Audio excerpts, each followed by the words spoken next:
ẹ kú ojúmọ́ ẹ̀yin ọmọ káàárọ̀ jíire ẹ kú ẹ káàsán ẹ má bínú bí mo ṣe react lẹ́ẹ̀kan yẹn inú ara ń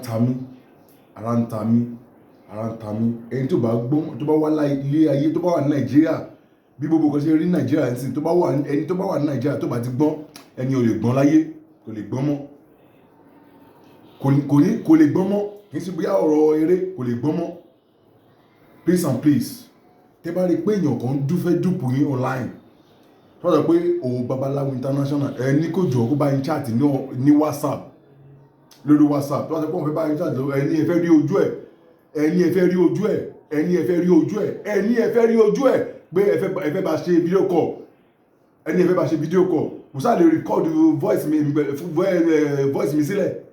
ẹ sáà mo voice ẹ mọ̀ mi ẹ mọ̀ bí mo ṣe rí ẹ sáà rí mi so please and please anybody tó bá tó pọ̀ fẹ́ bá yín chat online tó máa ń chat online so ò bá jẹ́ fídíò ò bá jẹ́ Facebook messenger ló ti message ẹni ẹ fẹ́ rí ojú ẹ̀ kókó pé ẹ fẹ́ rí ojú ẹ̀ ò sáà lè gbòkò lágbó orí mi kó gbé títí ẹ̀ nǹkan mo rí pé wọ́n ti ń gbé àwọn kan wọ́n ń gbé sára wọn nípa mi ẹ jọ̀ọ́ mo fi Ọlọ́run bẹ̀ yín mo bẹ̀ yín nọ́mbà méjì péré ni mo ní online nọ́mbà méjì péré ẹ̀mẹ̀kẹ́ mo tó sọ́ọ̀sì nọ́mbà méjì péré nọ́mbà méjì yẹn lélẹ́yìí WhatsApp nọ́mbà lélẹ́yìí 081 222 2 mẹ́ta 14891 again 081 222 222 14891 direct line 080 28975341 08028975341 that's my number. ẹ wo iṣẹ́ ọmọlélẹ yìí ẹ tó bá lè lọ kó sọ 419 tó bá gba olómọ mo ti change mo ṣe ń ṣe tactics àwọn kan tó mo ṣe ń sìn ẹ pé mo change ẹ wo oògùn ọmọlélẹ òmò kílélẹ àgbọn odidi àgbọn lélẹ tó lómi inú ẹ lè ra yín tó bá tóbi ju eléyìí lọ eléyìí àtàrẹ eléyìí kí báwo lẹ máa ṣe kí ní lélẹ ìṣó lẹ máa lò ìṣó lélẹ ẹ fi dá obi ojú ẹ ibi tó bá ti wù yẹn ẹ fi dá ẹ dá lò ìṣó lẹ máa lò kò ẹ lè lo kàn mí ẹ lọ wá ìṣó tuntun kẹra ìṣó lẹ máa lò ìṣó ẹ má pè mí lé lórí ìṣó ní o ìṣó lẹ máa fi dálú ìṣó ẹ bá ti fi ìṣó dálú torí ẹ bá ti jù wọ́n lé ẹ wá mú ẹyọ atari ẹ jù sí ẹ bá ti jù sí ọmọ ìyá mi ẹ wá gbé àárọ̀ kùtù lè máa ṣe ẹ fi sílẹ̀ láti àárọ̀ di alẹ́ tó bá di alẹ́ ẹ máa lọ gbé ẹni tó bá lè gbàwẹ̀ pẹ̀lú ẹ̀ it's okay òun tó bá lè gbàwẹ̀ gbàgbé nípa àwẹ̀ ṣáàṣe ó máa jẹ́ kí èèyàn rí gbogbo nǹkan tó bá fẹ́ ṣẹlẹ̀ fún èèyàn lójú àlá ó máa síyú èèyàn lójú tó bá ti jọ adalẹ́ ẹ lọ gbé ẹ máa fẹ́ ti ju ẹyọ atare sínú ẹ ti jù sínú ẹ